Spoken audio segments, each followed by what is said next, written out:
अस्सलाम वालेकुम दोस्तों, एक दफ़ा फिर से खुश आमदीद। आप देख रहे हैं एन इंजीनियर यूट्यूब चैनल। और आज हम जी रिपेयर करेंगे एलईडी बल्ब। बहुत कॉमन चीज़ है, इसमें बहुत सारे फ़ाल्ट आते हैं। तो आज का हमारा टॉपिक है एसएमडी बल्ब की रिपेयरिंग के मुतालिक। तो आइए अपनी वीडियो की तरफ चलते हैं। सबसे पहले तो आपके पास एक सीरीज़ टेस्ट बत्ती होनी चाहिए, जिस तरह ये हमारे पास पड़ी हुई है। ये सीरीज़ टेस्ट बत्ती के साथ आप एक होल्डर लगा लोगे, आया वो पिन वाला हो या चूड़ी वाला हो। तो बल्ब मुख्तलिफ़ किस्म के बेस के साथ आते हैं। ये जो आपके पास है ये चूड़ी वाला है, ये जो है हमारे पास ये पिन वाला है। तो हमारे पास एक ही होल्डर है ये चूड़ी वाला, उसमें हम ये वाला लगाकर इसके साथ एक्सटेंशन लगाकर इसमें पिन वाला भी इस्तेमाल कर सकते हैं एक ही बोर्ड में। अब चलते हैं आगे की तरफ। तो सबसे पहले जो है वो इस एसएमडी बल्ब को चेक करना होता है।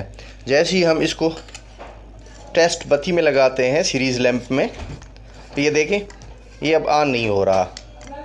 जब ऑन नहीं हो रहा तो इसमें कोई ना कोई मसला तो है। तो इसको इसके बाद हम चेक करते हैं। इसमें 2 पॉइंट्स में मसला हो सकता है। वर्बली आप यहाँ पर इसकी बेस और यहाँ पर चेक कर लें कि यहाँ पर कोई जंग वगैरह कुछ तो नहीं लगा होता, जिसकी वजह से उसकी कंटिन्यूटी नहीं बन रही। अगर वो ठीक है तो दूसरा उसका खोलने का है। अक्सर लोग कहते हैं कि यार हम जब भी एसएमडी या ये जो एलईडी बल्ब है ये खोलते हैं तो अक्सर हमसे ये जो डिफ्यूज़र है ये टूट जाता है। उसका सबसे आसान तरीका है आज खोलने का। तो अगर आज की वीडियो को हम नाम दे दें कि एसएमडी बल्ब जो है या एलईडी बल्ब, उसको हम कैसे खोलेंगे तो वो भी ठीक होगा। मैं आपको इसमें सिखाऊंगा कि सारे हम ये कैसे चेक करेंगे। तो चेक करने के लिए सबसे आसान तरीका, इसको दोनों हाथों में पकड़ लो और डिफ्यूज़र की तरफ ज़ोर लगा लो। ये देखो ये खुल गया, ये सबसे आसान तरीका। दूसरा देखें, मैं आपको बारी बारी से आपको खोल के दिखाता हूँ कि ये बाकी हम कैसे चेक करेंगे। ये देखें ये सबसे आसान तरीका है, तो उससे कोई ख़तरा नहीं है। ये देखो ये कोई खुल गया, ये देखें ये भी खुल गया। अच्छा, बाज़ ऐसे सख्त होते हैं कि इसी तरह आपके हाथ से नहीं खुलता इस साइड पे, तो आप थोड़ा सा घुमाएं उसको, फिर पकड़ ले, फिर ज़ोर लगाएं, फिर नहीं खुलता, फिर थोड़ा सा घुमाएं, फिर ज़ोर लगाएं, फिर थोड़ा सा घुमाएं, फिर ज़ोर लगाएं। कभी भी यहाँ पर आप कोई चीज़ डालकर इसको इस तरह ना खींचें, जिस तरह अक्सर आपने देखा होगा पतला सा पेचकस उठा के वो यहाँ पर डाल के और इस तरह खोलते हैं। यहाँ पर आप इसका भी ये भी टूट जाता है और डिफ्यूज़र पे भी पक्का निशान पड़ जाता है। तो अगली दफ़ा इसमें पानी वगैरह जाने का ख़तरा या नमी वगैरह जाने का ख़तरा होता है। तो सबसे आसान तरीका, अगर ये इससे भी नहीं खुलता, बहुत हार्ड है, तो फिर आप इस तरह कर लें कि प्लास का या नोस प्लास का इस तरह ये रबड़ वाला जो हैंडल होता है वो पकड़कर और इस तरह उसको मारना शुरू कर दें। ये देखें ये निकल कर भाग गया। तो ये खोलने के उसके तरीके होते हैं, ये सबसे आसान तरीके हैं खोलने के। अब हम ये चेक करना है, ये हमारे पास हम इसको लगा लेते हैं। डिफ्यूज़र तो सबके ओपन हो गए हैं। अब हमने इसको होल्डर में लगा लिया। तो सबसे पहले आप मीटर को 200 वोल्ट की रेंज पर रखोगे। छोटा बल्ब है तो 200 से 500 ये उसकी रेंज है। पहले 500 पे रख लें, उसके बाद आप इसके पॉजिटिव और नेगेटिव पे यहाँ पर निशान अक्सर बने होते हैं, उसके ऊपर लीडर लगा के आपको अंदाज़ा हो जाएगा कि इसके वोल्टेज डीसी के आ रहे हैं कि नहीं। अब वोल्ट मीटर अगर आपको बता सके तो इसके अंदर हमें कोई वोल्टेज नज़र नहीं आ रहे हैं। तो इसका मतलब ये हुआ कि इसका जो सर्किट है अंदर, उस सर्किट में मसला है। उसके अंदर जो सर्किट है वो सर्किट में मसला है। दूसरा देख लेते हैं।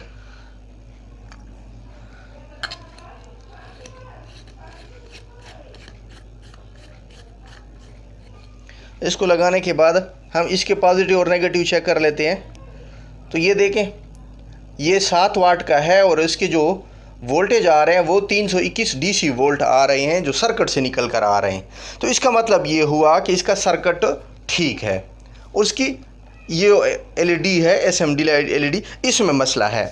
अब इसके बाद एक और तरीका कि अगर हमें पता चले कि इसके ये सारे लाइटें, इसकी सारी ये जो लेंस है ये सारे जल गए हैं या कोई एक एक ख़राब है, तो उसके लिए आपको ये करना चाहिए कि आपके पास एक छोटा सा ट्वीज़र होना चाहिए।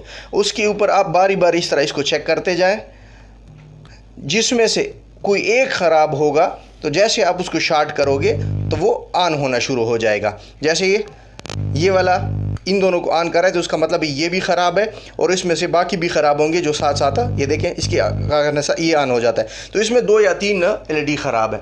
तो इसका सबसे आसान तरीका ये है कि आपके पास उसी कंपनी के और भी बहुत सारे, जिस तरह हमने पहले चेक किया था उसका सर्किट ख़राब था, इसका सर्किट ठीक है लेकिन इसकी लाइटें ख़राब है, तो इन दोनों को आप रिप्लेस करके 2 से 1 बना सकते हो।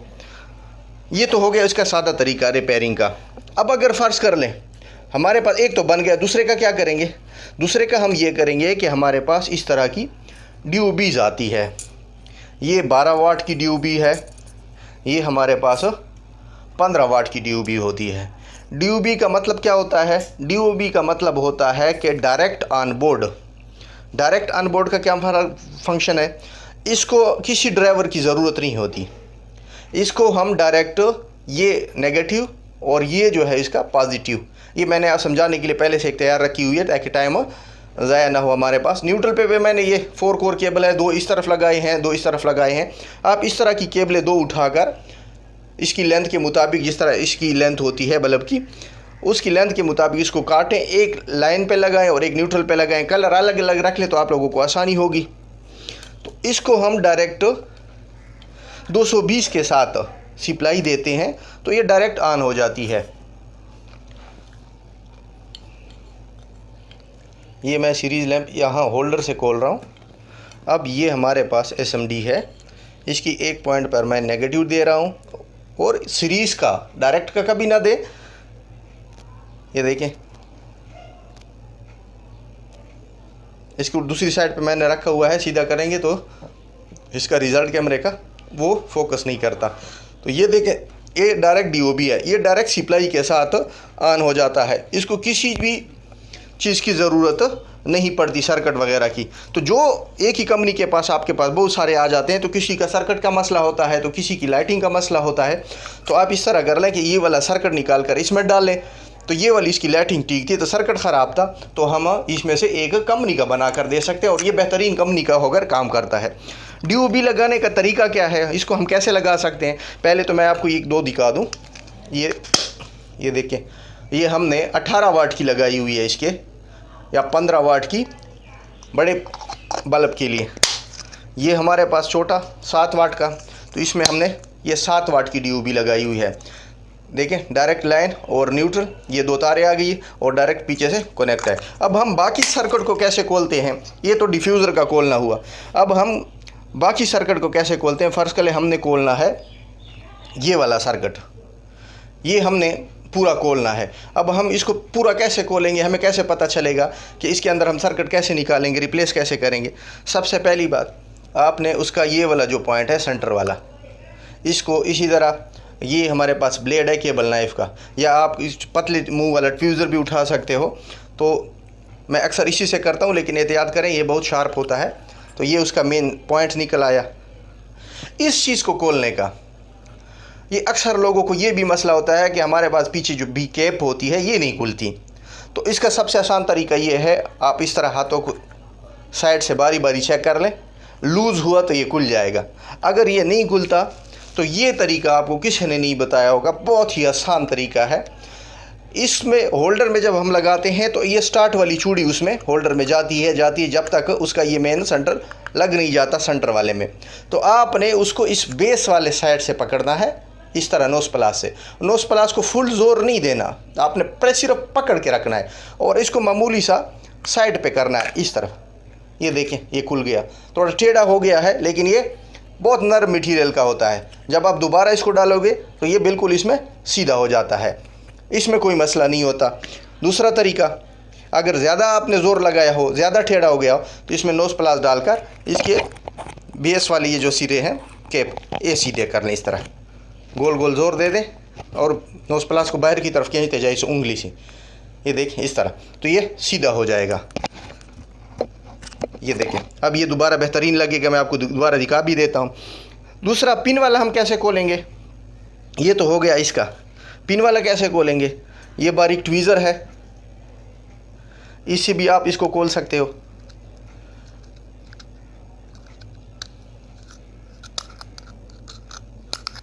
ये ऊपर आ गया, नोज प्लास से पकड़ के इसको उल्टी छुरी घुमाओ, ये खुल जाता है। दूसरा देखें, मैं आपको इस ब्लेड से दिखा देता हूँ, क्योंकि दो जिसके पास जो भी चीज़ अवेलेबल हो उसी के साथ इसको आराम से हम खोल सकते हैं। ये दूसरा भी खुल गया। अब इसका यहाँ से कोई ताल्लुक़ नहीं है, इसके पिन लगते हैं ये सिर्फ होल्डर में, तो इसको आप पिन के अपोजिट साइड पर, मतलब पिन ये सीध में है आपके, आपने इसके सेंटर में इस तरह डालना है और हल्का सा इस तरफ जोर देना। ये देखो ये निकल आया। तो इसके पिचक जाने से आपके होल्डर पे कोई फ़र्क नहीं पड़ता दोबारा लगाने से या उसको होल्डर में लगाने से। अगर आप उसको सीधा करना चाहें तो इस तरीके से नोज प्लास को दोबारा इसका मुंह डालकर थोड़ा थोड़ा बाहर की तरफ खींचे तो ये बिल्कुल सीधा हो जाता है और उसी तरह गोल रहता है। एक और मैं आपको खोल के दिखा देता हूँ। ये देखें, हल्का सा इधर डाल, इधर न डालें, इधर अगर ये पिचक गया तो ये दोबारा होल्डर में नहीं जाएगा, इसकी छुरी ख़राब हो जाएगी। यहाँ से पकड़ लें और ये हल्का सा इस तरफ जोर लगा लें। अगर ये फिर नहीं खुलता तो ये दूसरी साइड से, जिधर से आपने दूसरी साइड से पकड़ा था उस तरफ से, ये देखें, ये बहुत ही आसानी के साथ खुल जाता है। इसका ये खोल के पहले, ताकि उसकी केबलों का मसला ना हो, ये उसका तरीका है खोलने का। अच्छा, अब हम इसको SMD को लगाएंगे कैसे। सबसे पहले मैं इसकी बात कर लेता हूँ। ये इकट्ठी लगी होती है, हल्का सा इसको घुमाएं तो ये खुल जाता है। ये SMD है आपके पास। आपने सबसे पहले पतली दो केबलें जिस होल्डर में आप लगाना चाहते हो, फ़र्ज़ कर ले मैं कहता हूँ कि मैं इसमें इसको लगाना चाहता हूँ,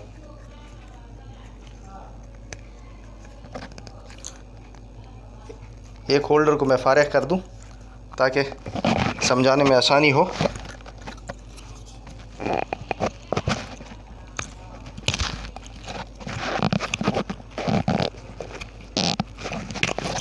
ये हम खोल चुके हैं एक। अब हम इस SMD को यहाँ पर फिक्स करना है, इस जगह पर। तो इस जगह पे फिक्स करने के लिए हम क्या करेंगे, इसकी लेंथ के मुताबिक हम दो वायर काट लेंगे। देखें, यहाँ पर हम इसकी दो ये वायर काट लेंगे।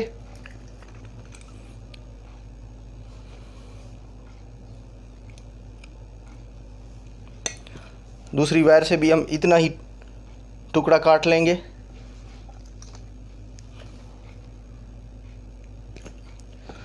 अब सबसे पहले हमने इसके साथ इसकी सोल्डरिंग करनी है। सोल्डरिंग करने के लिए आप कोशिश कर लें कि इस तरह का एक पतला जो स्लीव होता है, इंसुलेशन स्लीव, वो भी छोटे छोटे टुकड़े ले लें। तो मैं जल्दी से इसको छील लेता हूँ।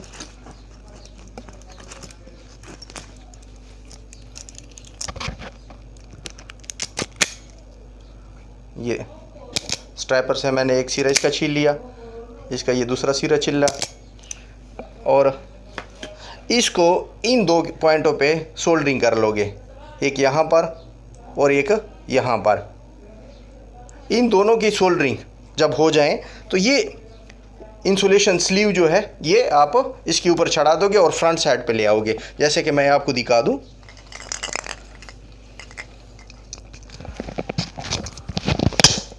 ये देखें, ये हमने इसके ऊपर ये स्लीव लगा ली है। इस स्लीव का फ़ायदा ये होता है कि जब ये हीटअप होता है तो ये केबलों को कोई नुकसान नहीं पहुंचता, हीट जो है वो ये बर्दाश्त कर लेती है। इसका सबसे फ़ायदा ये होता है बड़ा।